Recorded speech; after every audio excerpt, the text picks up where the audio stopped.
Neon lights bled into the rain-soaked streets, turning the night into a blur of color and shadow. The city never slept, it only hunted. Cold wind tore through alleyways, slipping beneath torn coats and into exhausted bones. For millions, this city was ambition, power, and progress. For her, it was survival. Her name was Lena. She sat on the cracked steps of a subway in trance, her back pressed against a concrete wall scarred with decades of neglect. Layers of old posters peeled behind her like forgotten promises. Her shoes had holes in their soles. Her coat was too thin to fight the winter. Her hands shook, not just from the cold, but from hunger. In her palm rested the last thing she owned in the world. One coin. She rolled it between her fingers, listening to the faint metallic click. That sound meant everything. Bread. Maybe coffee. Maybe enough warmth to make it through the night. She hadn't eaten since yesterday morning. People streamed past her in heavy coats and polished shoes. Some stared straight ahead. Others glanced once, then looked away. A few tightened their grip on their bags, as if poverty were contagious. Lena had learned the rules of the street quickly.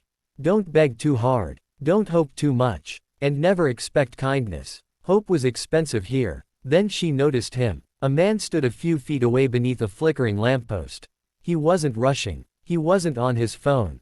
He just stood there, staring at the pavement as rain dripped from the brim of his coat. He didn't belong. His coat was clean but simple. Dark. Practical. His shoes were polished, yet worn. He wasn't rich in the loud way this city liked. But he wasn't poor either. What caught her attention were his eyes. They were heavy. Distant. Like someone carrying a weight money couldn't lift. Lena watched him longer than she meant to. Her fingers tightened around the coin. That coin was safety. Weak safety, but safety all the same. Giving it up meant hunger. Cold. Risk. She could ignore him. Everyone else did. But something inside her shifted. A quiet voice she thought the city had killed whispered, "You see him?" She stood. Her legs protested as she stepped toward the man. Each step felt heavier than the last. "Sir," she said softly. The man looked up, startled. "Yes." She opened her palm. The coin lay there, dull under the streetlight. "You look like you need this more than I do." For a second, the city seemed to stop breathing. The man stared at the coin. Then at her face. Really looked. "I can't take that," he said gently. "That's all you have." She swallowed. "I'll be okay," she said. It was a lie, but it was also courage. Rain slid down his face as he hesitated. Then slowly, carefully, he closed his fingers around the coin. "Thank you," he said. "You have no idea what this means to me." He nodded once and disappeared into the crowd. Lena stood there, her hand empty.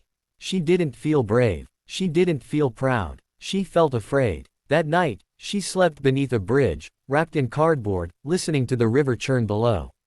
Hunger clawed at her stomach. Her body shook, but her mind kept replaying his eyes. She hoped he was okay. The next morning, the sound of footsteps woke her. She opened her eyes. A black car sat nearby, silent, expensive, powerful. It didn't belong here. Two men in tailored suits stepped out. Her heart slammed into her ribs. She scrambled to her feet. "Lena," one of them asked. Her blood ran cold. "How do you know my name?"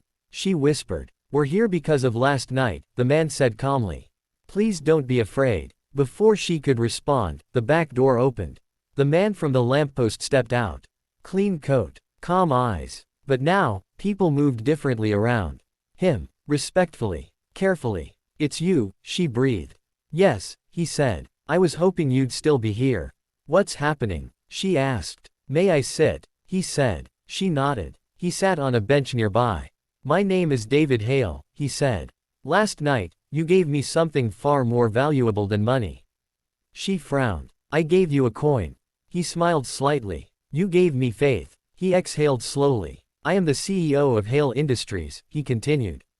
"A global investment firm." Her world tilted. "Last night," he said, "I was preparing to shut down our humanitarian division. I believed kindness was inefficient.